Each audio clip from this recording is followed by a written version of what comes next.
Berbelanja sayur setiap hari tentu merepotkan, apalagi sayur yang dibeli harus dalam kondisi segar. Nah, namun bagi sebagian orang nih Yudaya yang tidak sempat berbelanja sayur segar di pasar atau swalayan, tidak jarang menggantinya dengan sayuran beku.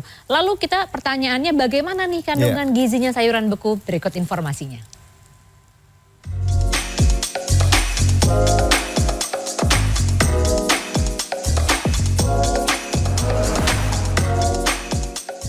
Sayuran identik dengan kesegaran.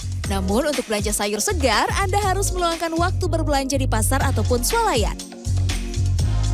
Namun bagi yang tak sempat, biasanya mengganti sayur segar dengan sayur beku. Saya pun akan mencoba membandingkan sajian dengan bahan sayur segar dan sayur beku. Oke, sayur sop saya sudah mau matang nih. Nah, sebenarnya yang membedakan ketika mengolah sayuran fresh atau sayuran segar dibandingkan sayuran beku itu adalah di proses memasaknya. Kalau sayuran yang fresh ini lebih simpel ya, karena kita tidak perlu dalam proses pencairan. Sementara kalau sayuran beku itu perlu 1 kali 24 jam sehingga tidak ada es batu dan dipastikan sudah benar-benar mencair. Sementara kalau sayuran yang fresh ini paling kita hanya menunggu untuk waktu pencucian hingga bersih, bisa langsung dimasak.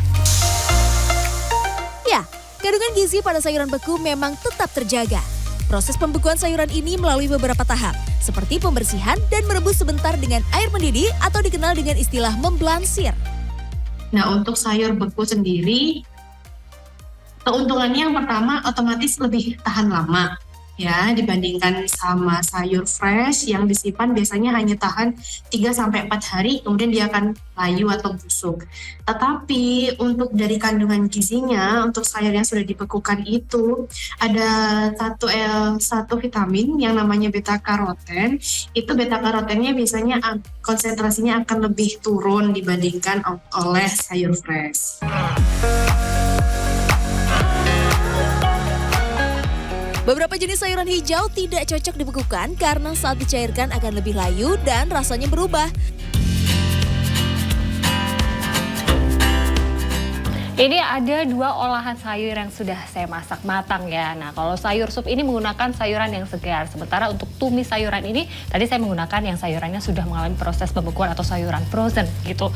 Kalau dari tampilannya, sayuran yang segar ketika sudah matang, ini warnanya lebih cerah. Nah, ternyata yang beda juga nih, kalau sayuran yang beku tadi ketika sudah dimasak, warnanya itu jauh lebih gelap. Dan saya penasaran juga gimana rasanya, apakah ada bedanya atau enggak ya?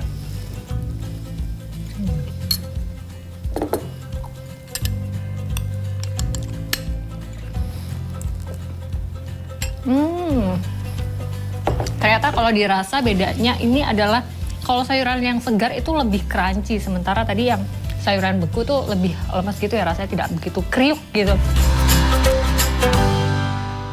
Dalam memilih sayuran beku, pastikan Anda memeriksa label kemasan. Meskipun sebagian besar sayuran yang dibekukan bebas dari zat tambahan ataupun pengawet.